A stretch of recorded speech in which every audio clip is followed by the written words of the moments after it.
Libro de Judas, y vamos a leer versículos 1 y 2.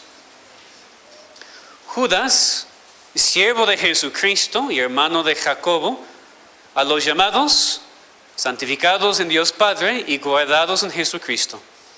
Misericordia y paz y amor os sean multiplicados. Amén. Eso es lo que dice la palabra de Dios. Vamos a orar. Dios, damos gracias por la oportunidad de estudiar otra parte de tu Biblia, de tu palabra. A veces, Señor, puede ser que nos enfocamos siempre en ciertos libros, en ciertos pasajes, pero damos gracias, Señor, que toda la palabra es inspirada. Cada palabra, Señor, cada libro, y no solamente inspirado, sino también es para nosotros hoy en el siglo XXI. Y es para nosotros hoy, Señor, el 2 de junio 2024. Todo lo que está pasando hoy en día, Señor, en nuestro país, en la iglesia, en todo el mundo, Señor, este libro es para nosotros. Señor, ayúdanos a entenderlo. Y después, Señor, enséñanos lo que tenemos que hacer en tu poder para cambiar, o anímanos, Señor, para continuar adelante. Te pedimos en nombre de Cristo. Amén. Amén. Nosotros vivimos en un día de contienda. Así somos como seres humanos en general. Pero yo creo que tal vez el internet ha sacado lo peor de nosotros, lo peor del ser humano. Cada uno piensa que tiene la razón, sin pensar en los demás, sin escuchar a los demás, sin tomar en cuenta las opiniones de los demás. Todos se mantienen firmes en su posición, aún ante pruebas al contrario. Todo el mundo contiende fuertemente. Esto ha afectado mucho nuestra cultura, sin ninguna duda, ese tipo de contienda. Y por eso puede ser muy fácilmente para nosotros ya ir al otro extremo y querer evitar todo tipo de conflictos. Hay demasiado conflicto en el mundo, hay demasiado contienda en todos lados, así que me retiro de todo y no me meto en nada porque no me gusta. Pero eso tampoco está bien. Si somos hijos de Dios, no podemos retirarnos completamente de todo tipo de contienda. Porque como iglesia de Cristo, como cristianos, somos llamados a contender por la fe. Pelear por la doctrina y la práctica de la iglesia en cada generación. No solamente algo del pasado, que nuestros antepasados tienen que hacer. Pues qué bueno que los reformadores lo hacían para que hoy en día no tengamos que hacerlo. No, en cada generación. No es algo que sucedió en los primeros años de la iglesia del Nuevo Testamento. Esta batalla es nuestra también. Cada generación de cristianos a través de los siglos ha sido llamada a contender por la verdadera fe. Y bueno, una prueba de la inspiración divina en las Escrituras es que cartas escritas hace casi 2000 años son aplicables para hoy. Y más que aplicables, necesarias para hoy. La iglesia de Cristo en los primeros años después de su muerte y resurrección y ascensión tenía que batallar y mucho. La iglesia primitiva tenía que contender fervientemente por la fe que Dios le había dado. Pero ¿saben qué? Hoy en día somos llamados a hacer lo mismo. Lo mismo. Y Judas escribió esta carta hace casi 2000 años para que la iglesia pudiera mantenerse firme en un día de perversión de doctrina y práctica en la iglesia. Es exactamente lo que tenemos que hacer nosotros también hoy en día. Mantenernos firmes en un día de perversión de doctrina y práctica en la iglesia. La carta de Judas es para nosotros. Ahora, ya mencionan su nombre, tenemos que pensar primero en, entonces, pastor, ¿quién es el autor de ese libro? Pues Judas, claro, pero ¿cuál Judas? El Judas más famoso en la Biblia es Judas Iscariote, quien traicionó a Cristo. O sea, no puede ser el autor de ese libro, porque primero era incrédulo y segundo se suicidó después de traicionar a Cristo. Entonces no puede ser él. Entonces, ¿quién es? Pues bueno, yo pienso a veces que los títulos que encontramos aquí en sus Biblias no nos ayudan tanto. Entiende que en muchas de nuestras Biblias, por ejemplo, los editores han puesto títulos. Pues Judas no escribió ese título, sino la Epístola Universal de San Judas Apóstol. Así, él no escribió esto, es un título histórico tal vez, tradicional, que editores de la Biblia han puesto en nuestras Biblias. Entendemos que no es parte de la parte inspirada. Entonces, por ejemplo, cuando leemos en el libro anterior, tercera epístola universal de San Juan Apóstol. Me molesta, voy a ser honesto. No me gusta porque, primero, ¿por qué dice San Juan Apóstol? ¿Por qué San Juan? Pues Santiago, Juan, Judas, Pablo, ¿eran santos? Claro, pero tanto como tú y yo somos santos.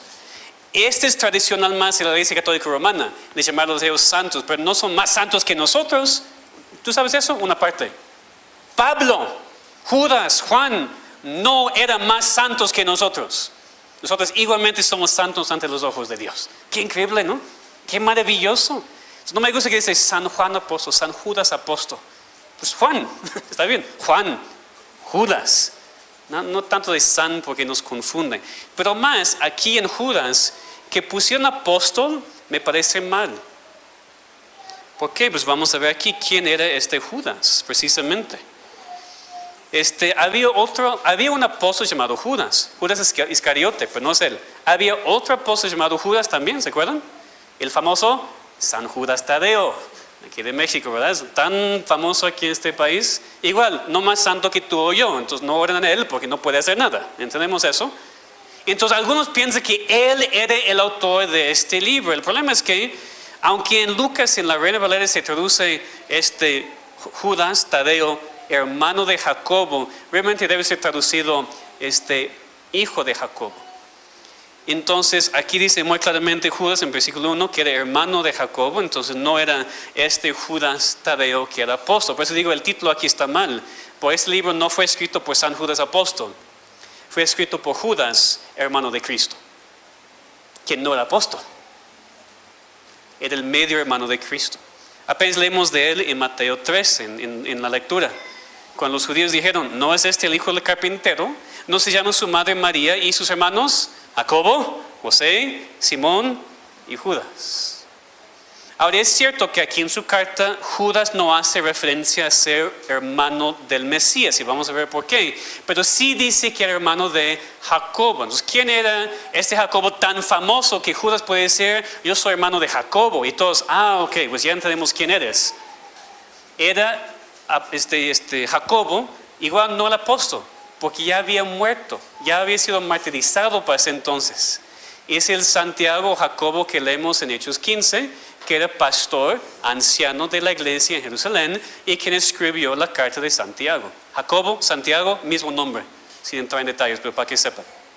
Todo eso para decir que el autor de este libro no era Judas Iscariote, el traicionador, tampoco Judas Tadeo, el apóstol, sino Judas, hermano de Jacobo o Santiago, y medio hermano de Cristo. Judas no dice por qué escribió la carta en versículos 3 y 4. Amados, por la gran solicitud que tenía de escribiros acerca de nuestra común salvación, me ha sido necesario escribiros exhortándoos que contendáis ardientemente por la fe que ha sido una vez dada a los santos. Porque algunos hombres han entrado encubiertamente, los que desde antes habían sido destinados para esta condenación, hombres impíos que convierten en libertinaje la gracia de nuestro Dios y niegan a Dios, el único soberano, y a nuestro Señor Jesucristo. Dejo eso para el mensaje en 8 días, porque aunque parece que los primeros 2 versículos son nomás un saludo, sí tenemos mucho que aprender. Pero vemos aquí muy claramente lo que es el propósito de ese libro. ¿Por qué lo escribió? Judas quería escribir de nuestra común salvación, pero Dios no lo permitió hacerlo. Tengo que escribirlos a exhortarlos a contender ardientemente por la fe una vez dados a los santos. Ese es el propósito de este libro. Por eso vemos que es una carta muy aplicable para nosotros hoy en día, porque todavía estamos en la misma batalla. La iglesia está en la misma batalla que la iglesia en tiempo de Judas hace siglos. Todavía tenemos que tener cuidado de la doctrina y la práctica en la iglesia local, porque fácilmente podemos desviarnos. Fácilmente pueden entrar personas que hacen daño muy grave a la iglesia local de Cristo. Entonces, desde el principio de este libro, y vamos a ver que desde el saludo, vemos cómo los hijos de Dios tienen que aprender a mantenerse firme en un día de perversión de doctrina y práctica en la iglesia. Aquí podemos aprender el ejemplo de Judas. En su saludo nos da un ejemplo de cómo hacerlo. Aún como empieza su carta, una carta muy muy fuerte, como vamos a ver. en contra de esas personas que habían entrado a la iglesia. Desde el principio nos da un ejemplo de cómo contender por la fe. Primero, aprendemos que para mantenernos firmes en un día de perversión de doctrina y práctica en la iglesia, debemos practicar la humildad mientras mantenemos la autoridad. ¿Entienden? Escuchen. Tenemos que practicar la humildad mientras mantenemos la autoridad. Fíjense en cómo Judas hace eso al empezar su carta. Judas, siervo de Jesucristo y hermano de Jacobo. Y dices, pastor, ¿qué está sacando de eso?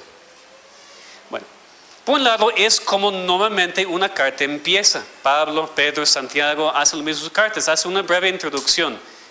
Se introducen a sí mismos a los recipientes de la carta.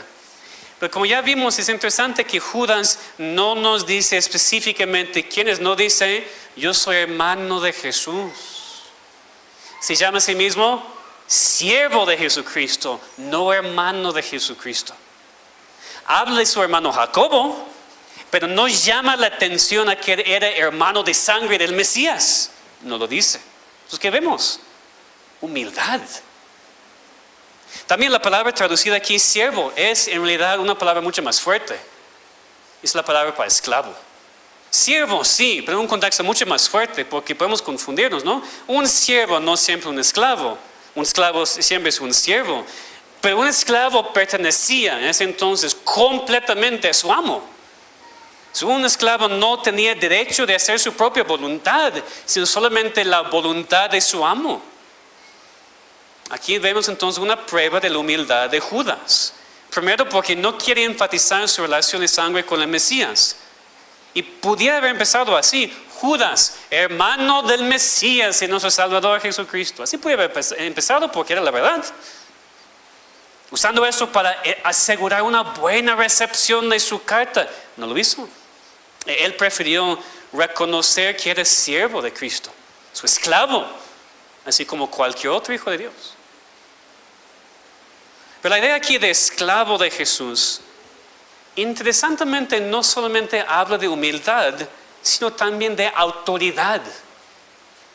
Porque un esclavo, especialmente en ese entonces, un esclavo de una persona importante, tenía autoridad. Ese esclavo tenía administración en la casa. Y cuando salía a hacer ciertas tareas, las hacía en nombre de su amo. Entonces, aunque claro es un título humilde, aunque claro que muestra que Judas estaba bajo el poder y autoridad de Cristo, ser esclavo era ser su representante.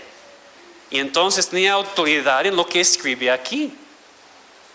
De hecho, en el Antiguo Testamento vemos eso mucho porque la Biblia usa ese término, siervo de Dios, para hablar de Moisés, Josué, David, Abraham, los profetas, grandes hombres de Dios, quienes hablaban en nombre de Dios al pueblo con autoridad. Siervos, sí, esclavos de Dios, esclavos de Cristo, pero también con la autoridad de decir esas cosas. Aquí Judas también. Vemos esas dos cosas. Igual para nosotros también como aplicación para mantenernos firmes, con humildad, pero también con autoridad. Porque si somos cristianos, tú y yo también somos siervos de Cristo. Somos esclavos. Hijos, claro, pero también esclavos. Ya no vivimos por nosotros mismos. Vivimos por Cristo. Y ya no tenemos derecho de hacer simplemente lo que queremos hacer.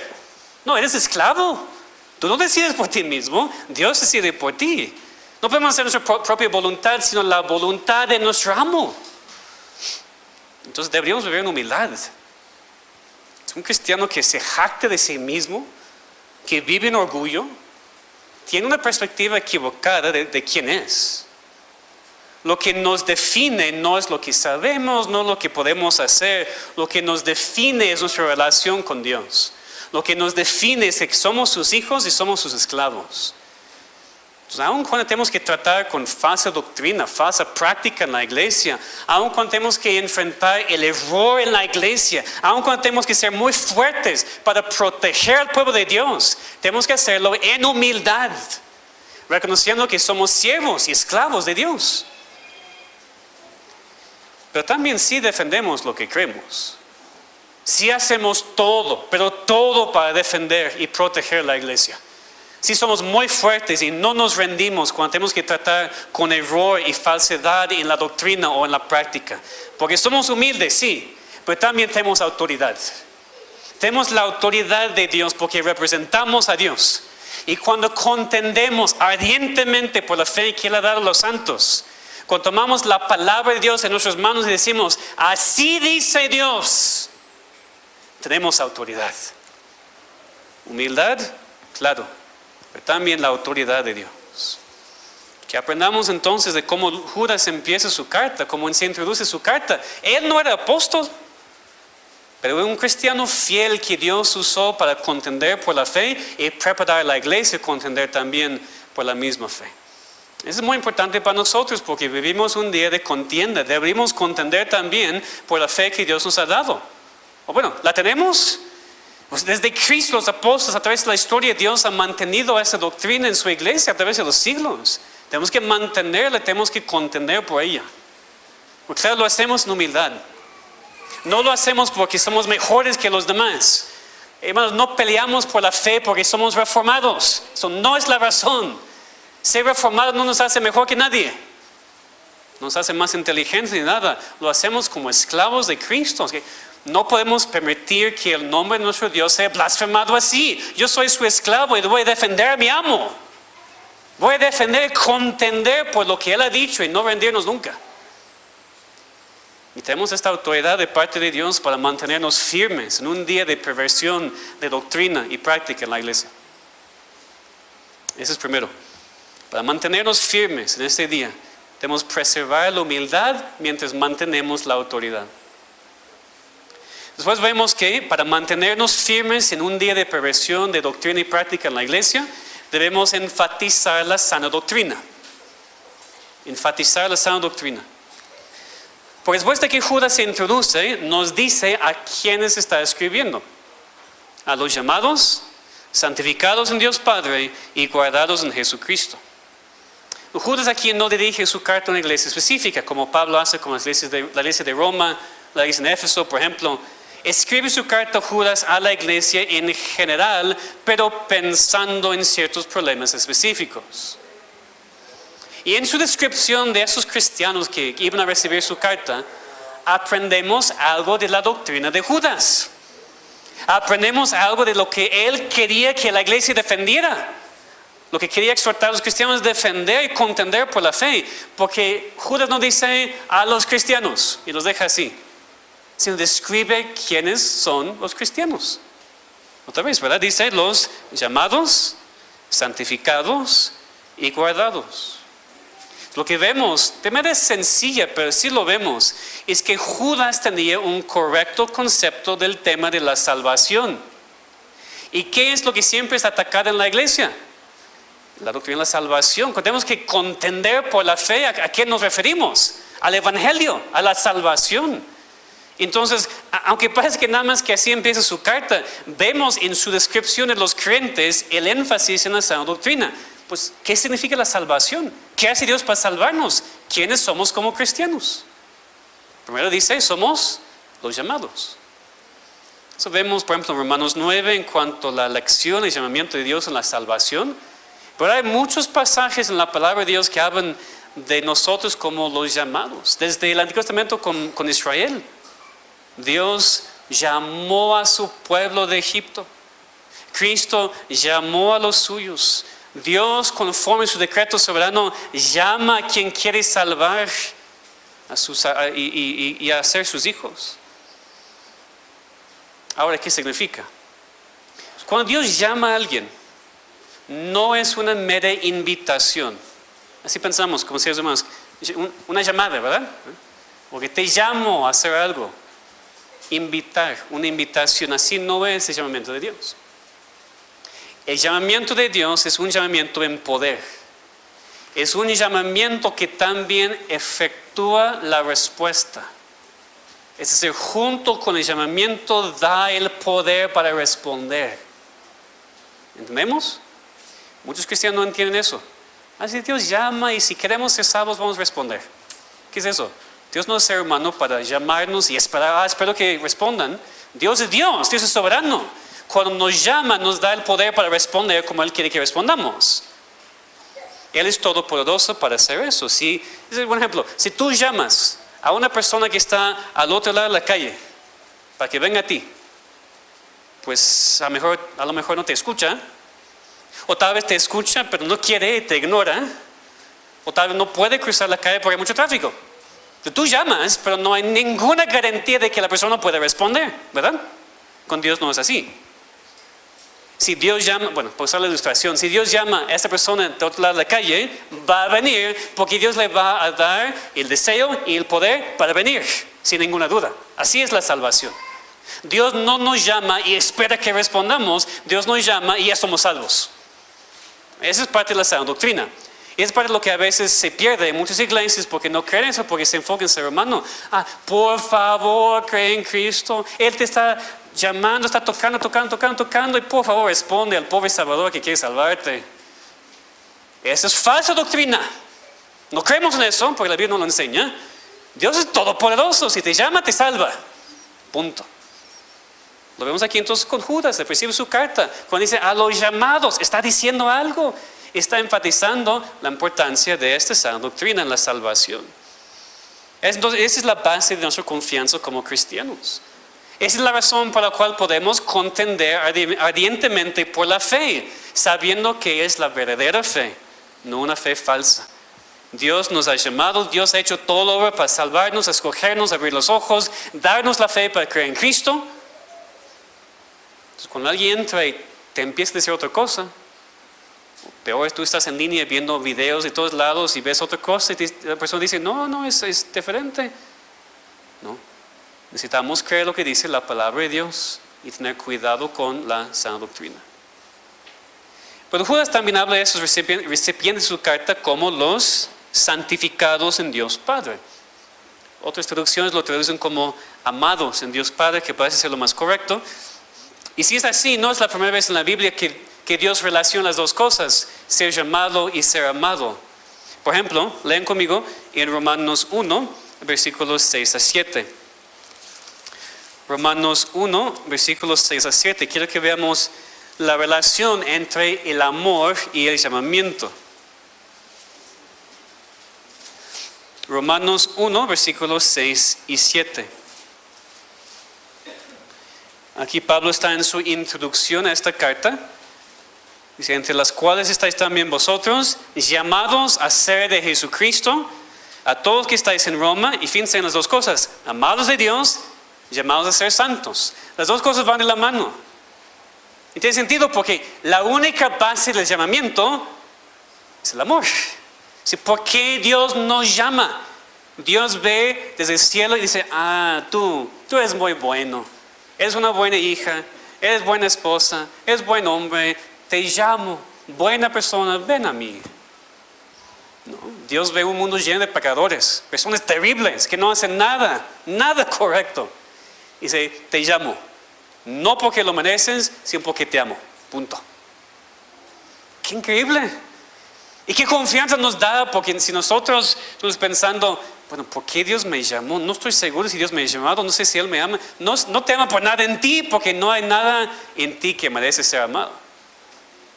Nada. Pero pastor, yo amo mucho a mis hijos, yo amo mucho a... Nada. Merece el amor de Dios. Te ama porque te ama. Más allá de eso no podemos explicar. Por eso te llama, porque te ama. También Pablo cita el profeta Oseas. Dice, llamaré pueblo mío al que no era mi pueblo, y a la no amada, amada. Igual, relaciona las dos cosas. Yo llamo a los que amo. Yo decido amarlos y después los llamo para la salvación. Eso es la sana doctrina. Eso es lo que defendemos en contra de todo error, toda perversión, toda falsa doctrina. Somos amados por Dios y esa es la única base de la salvación. No nuestras obras, simplemente porque Dios ha amado a pecadores tanto, pecadores como nosotros, que nos salva y nos llama a ser sus hijos. Entonces, ser amado de Dios es la base de nuestra santificación. Y por eso, si la traducción aquí, santificado, es correcto, igual terminamos en el mismo lugar. Sí, porque el amor de Dios es la base de la santificación y la santificación es el resultado del amor de Dios. Es también muy importante en cuanto a la sana doctrina, porque muchas personas pues parecen estar bien en lo que creen de la salvación, pues se desvían cuando empiezan a hablar de la santificación y la vida cristiana. Es la confusión de muchas personas, porque ven la santificación como lo que tengo que hacer antes de que Dios me salve. Y entendemos que no es así. Demasiadas personas todavía piensan, ok, ya conozco a Dios un poquito, ya estoy en la iglesia, estoy aprendiendo, entonces bueno, yo voy a arreglar todo esto. Voy a dar a los pobres, voy a amar más a mi cónyuge, voy a asistir a la iglesia, voy a hacer eso. Y después seguro Dios me va a salvar, ¿verdad? Malentendido. Todas esas obras de asistir a la iglesia, dar a los pobres, amar a tu cónyuge, son resultados de la salvación. Son cosas que no puedes hacer antes de ser salvo. Entonces, primero Dios te llama por amor y te salva y después te santifica. No hay cambios en tu vida hasta que Dios te transforme para siempre y te rescate de tus pecados. Esa es la sana doctrina que defendemos. Tenemos que contender ardientemente por la fe que Dios nos ha dado en nuestro país, en donde la mayoría están confundidos de eso. Necesitamos saber cómo explicarlo bien y no permitir errores tampoco entrar a nuestra iglesia local. La última descripción que Judas da aquí de esos cristianos es que ellos son guardados en Jesucristo. Y tiene sentido, cuando Dios ha llamado a alguien poderosamente en su amor, la persona salva, adoptada, está siendo santificada, no se puede perder, nunca. La salvación no se pierde. Porque entonces estamos diciendo que Dios no es poderoso. Él nos ha llamado, Él nos ha amado, Él nos santifica, no nos va a soltar. Aquí dice que somos guardados en Jesucristo. O puede ser guardados para Jesucristo, que pasa en más sentido conforme al versículo 21 de esta misma carta. Donde Judas dice, conservaos en el amor de Dios, esperando la misericordia de nuestro Señor Jesucristo para vida eterna. Lo más probable que es lo que Judas quiere decir, que somos guardados para Jesucristo. ¿Para cuándo? Para el día final, cuando estemos con Él. Protegidos, guardados hasta este día. Es lo que Dios hace. A veces nos preocupamos muchísimo por esta vida. Nos preocupamos muchísimo por las vidas de nuestros hijos o familiares. Y bueno, por un lado tenemos que pensar en lo que estamos haciendo. No podemos actuar como necios tampoco. Pero ¿quién nos preserva? ¿Quién nos guarda? ¿Quién nos protege? Dios. O sea, tú puedes literalmente vivir en una burbuja en tu casa y todavía morir, ¿verdad? Dios puede mandarte un infarto allá. O puedes estar andando en la calle todos los días, aquí en todos los lugares, y vivir hasta que tengas 110 años. Depende de Dios, no de ti. No me malentiendan, que nos cuidemos, claro. Pero el punto es que ¿quién nos guarda? Es Dios. Y más importantemente, no solamente la vida física, la vida espiritual. Porque tú sales de la iglesia hoy en la noche, o mañana en tu trabajo, mañana en tu casa, y pecas. Pero fuerte. Lo mismo, otra vez, el mismo pecado, otra vez lo haces, lo cometes. Y dices, no, eso fue la última vez, Dios ya no me ama. ¿Cómo es posible que me ama otra vez en eso? Seguro que Él no me está guardando. ¿No? Tu pecado es tan fuerte que es más, que puede vencer el amor de Dios. Tu vida es tan pecaminosa que Dios no te puede salvar. Es decir, ¿tú eres más grande que Dios? ¿Tu pecado es más grande que Dios? No, si Él te ha salvado, si te ha llamado, amado y te está santificando, te va a guardar hasta el día de Jesucristo. Sin ninguna duda. Pase lo que pase. No sigues en tu pecado. No quieres, no queremos. Pero no afecta tu salvación. La salvación no se pierde. Ahora, también tenemos que ser muy claros. Leemos la parábola de Mateo 13 hoy. A veces la semilla se siembra y parece que la persona entiende y está creciendo. Después se da cuenta que nunca ha sido salvo. ¿Entienden? Nadie nunca pierde su salvación. Pero a veces hay personas y pensamos que han sido salvos. Porque vemos algo de fruto, está creciendo un poquito. Y después, por los afanes del mundo, por la riqueza del mundo, como dice la palabra, se mueren. Decimos, perdió la salvación, ¿qué pasó? No, nunca fue salvo. Ahora, ¿quién decide? ¿Quién sabe? Ese es el punto de la palabra de la cizaña. Solamente Dios sabe. Y Dios dijo, espera hasta el fin del mundo. No arranquen la cizaña, porque a veces tú piensas que es cizaña, pero si es trigo, es cristiano débil y no te das cuenta y la estás lastimando. Y Dios dice a sus propios ángeles, ¿cuánto más a nosotros? Déjenlos.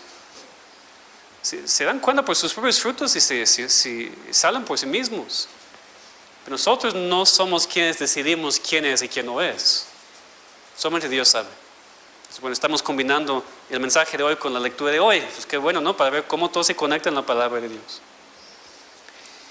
Pero nosotros que hemos sido salvos, sin duda también, como dice aquí, somos guardados en Jesucristo, también la verdad, y para Jesucristo. Eso es lo que defendemos.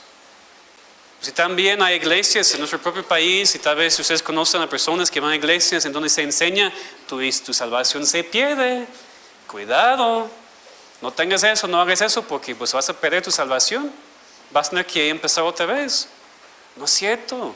Y tenemos que contender ardientemente, nuestro espíritu debe ardarse dentro de nosotros cuando escuchamos eso. Personas enseñan tanta falsedad a hermanos en Cristo, a las ovejas de Cristo. Qué malo que enseñen eso, porque no es la verdad. Tenemos que contender ardientemente por la fe. Entonces tenemos que mantenernos firmes un día de perversión de doctrina y práctica en la iglesia. Primero, practicando la humildad mientras manteniendo la humildad, la autoridad, perdón. Y segundo, enfatizando la sana doctrina. Y finalmente, para mantenernos firmes un día de perversión de doctrina y práctica en la iglesia, debemos vivir en la abundancia de la misericordia, paz y amor de Dios y compartirlo con otros. Versículo 2.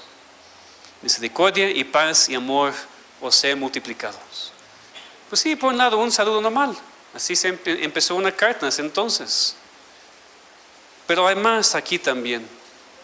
Porque un incrédulo puede o podría en ese tiempo escribir una carta y decir, misericordia, paz y amor a ti, amado amigo. Pero ¿de dónde viene la misericordia, la paz y el amor? Solamente de Dios. Entonces, ¿quiénes son los únicos que pueden recibir la misericordia, la paz y el amor de Dios? Solamente los cristianos. Solamente nosotros recibimos eso porque solamente Dios puede dar esas cosas. Esas tres cosas describen quién es Dios. No son cositas que Dios encuentra. Misericordia, aquí te lo doy. Dios es misericordioso. Dios es amor, Dios es paz. Entonces cuando nos da esas cosas para abundar en ellas, nos está dando de sí mismo. Esa es la bendición que Judas quería para la iglesia y que nosotros también necesitamos hoy en día. Y no solamente un poco de misericordia, un poco de paz, un poco de amor. Y la oración de Judas era que esas cosas los fueran multiplicados. Su oración es que esos cristianos pudieran abundar en estos regalos de Dios, en estos atributos de Dios. Es lo que Dios hace, ¿verdad? Dios te da muy poca misericordia. Hace día tras día tras día, más y más y más. Cada vez que pecas y te arrepientes y rezas a Dios, Dios te da más misericordia. ¿Cuánto paz te da? ¿Un poquito? ¿Un poquito de paz y cualquier cosa de este mundo te la quita? No, eso no es la paz de Dios. Dios nos da la paz que sobrepasa todo entendimiento. ¿Dónde está esta paz en nosotros? Bueno, ya la tenemos, pero no la mostramos muchas veces, ¿verdad? Porque personas nos ven y saben que somos cristianos y dicen, pues estás tan preocupado como yo. Estás hablando tanto de las elecciones de hoy como yo. Como, ¿qué va a pasar con esta persona que es el presidente? ¿Dónde está tu paz? No está ninguna persona y nadie debería poder quitártela. ¿Sí? Es la paz de Dios. La gente debería verte en tu trabajo, en tu familia, en cualquier cosa, decirte, ¿cómo es posible que estás en paz? Con el mundo como es, y tú tienes hijos, ¿estás en paz? Lo que sea, la situación. Porque sobrepasa todo. No es entendible. para los incrédulos. Es solamente entendible para nosotros que la hemos recibido. Por eso ya no vivimos afanados todo el tiempo o preocupados todo el tiempo, porque tenemos la paz de Dios en abundancia, que se ha multiplicado a nosotros. Y su amor, pues es la base de todo. Pues su amor nos da misericordia, pues su amor nos da paz. Y también Él abunda en amor para con nosotros. ¿Dios te ama un poquito? Te ama infinitamente. Ningún ser humano puede hacer eso. Tu cónyuge, por tan bueno o malo que sea, no te puede amar como Cristo, como Dios. Tus hijos, con todo el amor de sus corazones, no te pueden amar como Dios. Tus papás, nadie, pastor menos, nadie puede amarte como Cristo te ama. Y su amor es multiplicado, es en abundancia para nosotros. Y es la verdad, entonces deberíamos también compartir esta abundancia con otros. No ser misericordiosos a veces. Un poco de paz cuando hablamos, un poco de amor con la gente. Si hemos recibido esas cosas en abundancia, que también las mostremos en abundancia. Que esta iglesia sea conocida por tanta misericordia, tanta paz y tanto amor. Cuando la gente entra aquí por primera vez, ¿es lo que ven aquí entre nosotros? No sé. Es lo que queremos, que esas cosas sean multiplicadas. ¿Qué tiene que ver con contender por el Evangelio? Bueno, el mundo no tiene eso.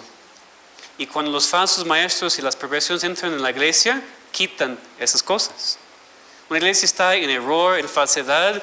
¿Dónde está su paz? Personas también, y por eso Judas nos dice en versículo 22, algunos que dudan convencerlos y a otros salvar arrebatándolos del fuego. ¿Qué es eso? Amor, misericordia.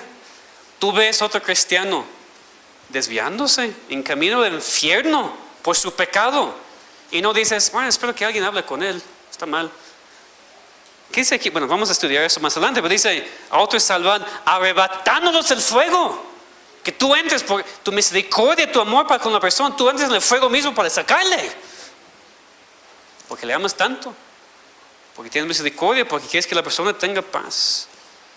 Tenemos que contender por la fe, abundar en esas características también para con otros, porque las hemos recibido en abundancia.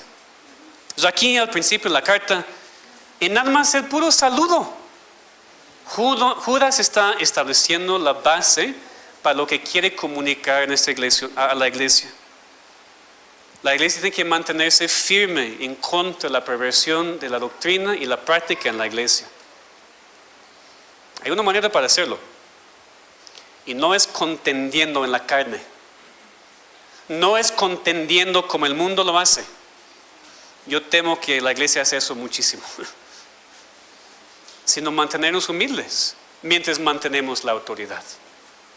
Esta autoridad es nuestra cuando enfatizamos la sana doctrina y vivimos en la abundancia, la misericordia, paz y amor de Dios. Es lo que hemos sido llamados a hacer en este día. Llamados a contender ardientemente por la fe, con la iglesia enfrente de perversiones que la puede destruir. Que no temamos porque somos llamados por Dios, santificados en Él, guardados para el día de Jesucristo. No tenemos que temer que la iglesia entera de Cristo será destruida, porque Dios no es débil para proteger a su pueblo. Pero sí tenemos que contender ferviente, ardientemente por la fe que Dios ha dado a los santos. Que aprendamos entonces a mantenernos firmes en un día de perversión, de doctrina y práctica en la iglesia, y que lo hagamos descansando en la misericordia, la paz y el amor de Dios. Amén. Vamos a orar. Nuestro Padre, te pedimos que a través de este estudio nos enseñes a contender por la fe. Y no contender como el mundo, Señor, no contender en la carne, eso ya hacemos demasiado. Contender en humildad, mientras mantenemos la autoridad que viene de ti, no de nosotros. Ayúdanos a siempre enfatizar la sana doctrina, Señor, en nuestras vidas, en nuestra iglesia, para que no haya desviación, para que el error no entre a la iglesia. Ayúdanos, Señor, a vivir en la abundancia de la misericordia, paz y amor que nos has dado y compartir esa abundancia con otros. Es lo que nos ha llamado a hacer, Señor. no enfocarnos en otras cosas, no ser como el mundo, sino actuar como iglesia y ser la luz del mundo a través de contender ardientemente por la fe que una vez has dado a los santos. Ayúdanos a hacerlo, Señor, en nombre de Cristo. Amén.